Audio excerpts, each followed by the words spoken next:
Our industry's talent, your talent, is the inspiration driving the idea that is an Australian Academy. However, the catalyst is not so much your talent, but the support that you've been providing to the idea. We workshopped the concepts of the Academy for some time and we thought they were pretty good.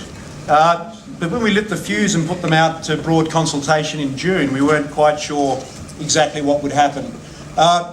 We've been absolutely delighted that as the detonation occurred, there was an explosion of encouragement and support. So for everybody here tonight who has contributed to that consultation, I'd like to thank you very much. It's been terrific.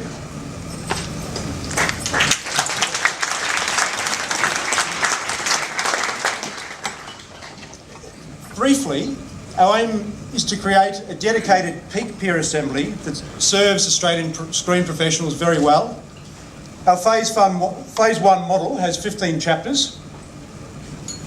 We're committed to working with industry, from the production sector to distributors, exhibitors and networks, to develop strong professional chapters over time.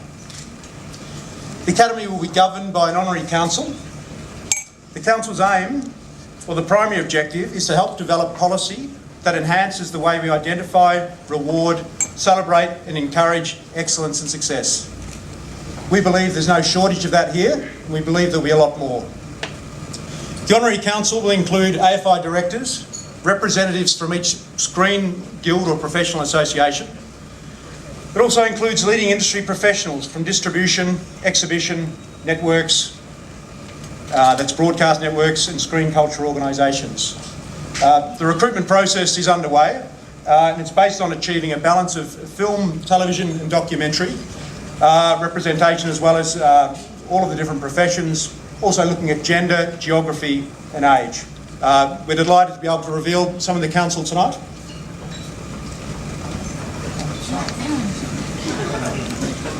That you're talking about age, I didn't realise. The Honorary Council appointments have begun and include, as you can see, some of our finest talents who have either contributed significantly to our recent consultation process or have been on the journey with the AFI for some time. Many councillors are here tonight. If councillors that are here, if you could put your drink down and please raise your hand, we'd like to thank you for your commitment.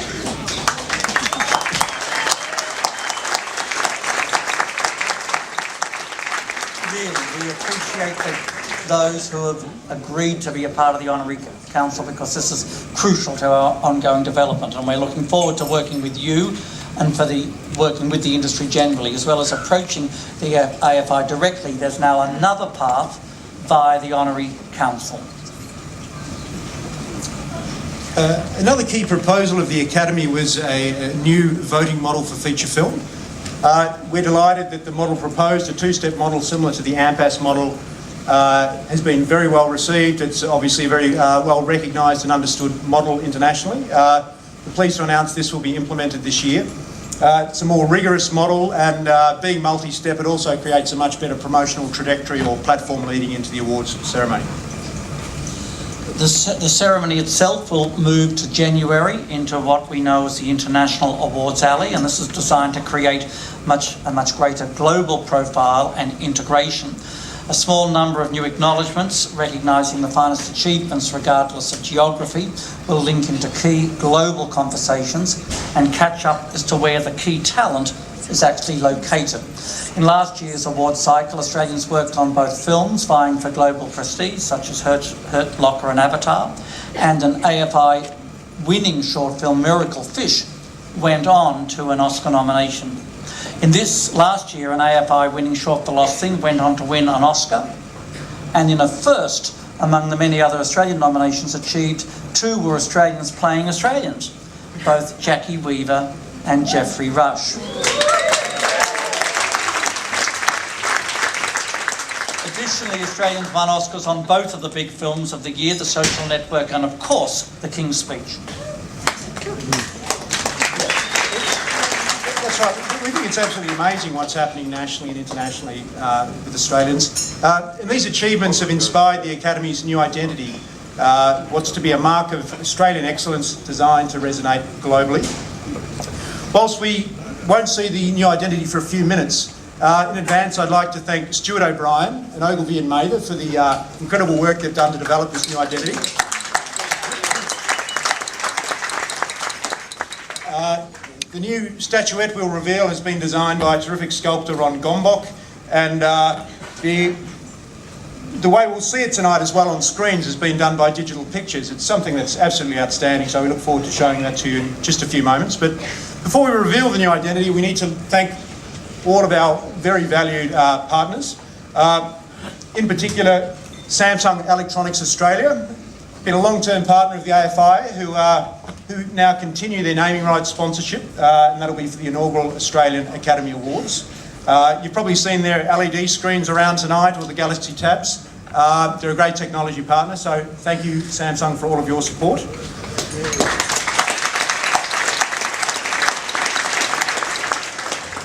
Of course, to the New South Wales Government, Events New South Wales and Screen New South Wales, for sharing the vision and the commitment to support and host the awards here in magnificent Sydney. It is fantastic, as we've heard.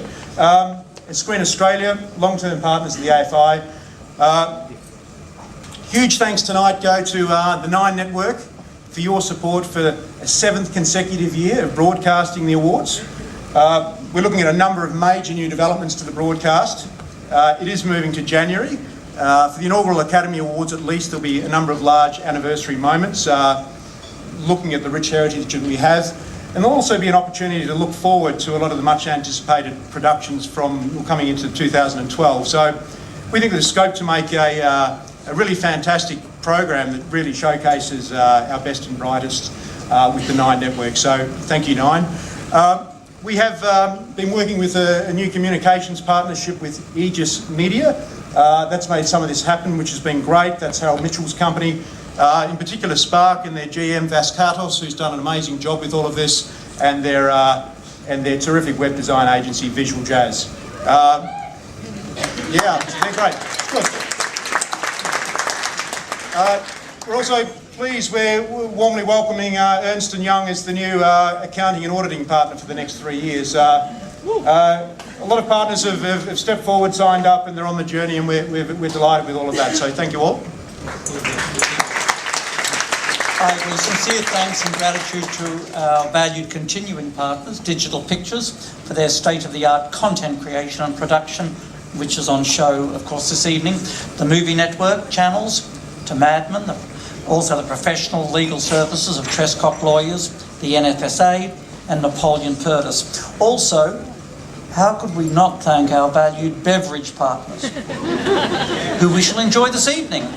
Sandalford for the 3rd consecutive year, San Pellegrino, and the new partners this year, Stella Artois.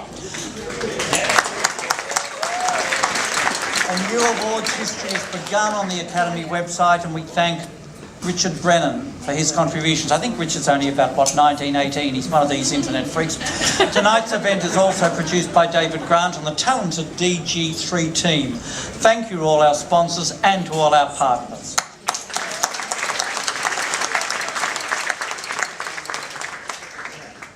This is a massive year for the AFI, and huge thanks go to the AFI board for trusting the new vision and supporting it all the way. You've seen Alan and Sigrid tonight, who've done amazing things, but Bob, Maury, Amanda, Jennifer and Mike have all been very involved, and I'd like to say a big thank you to you all.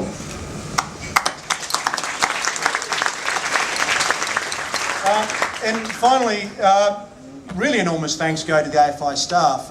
It's a wonderful group of people who've been through an intensely busy year, and it seems like it's only just getting going. So to Jennifer North and the whole team, you guys are absolutely amazing, and thank you for your deep commitment.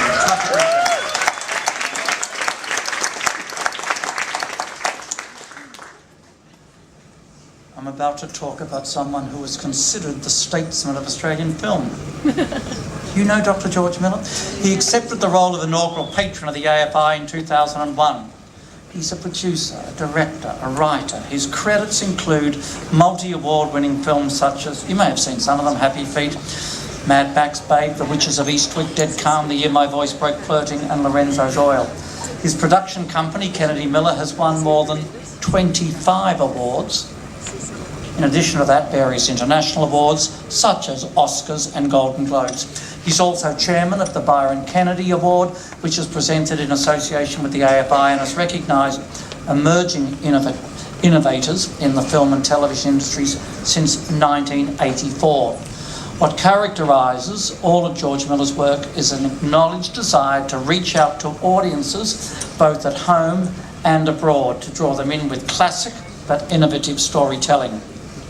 We are so proud to have Dr. George Miller here at this exciting moment in the AFI's history. Please join me in welcoming him to the stage.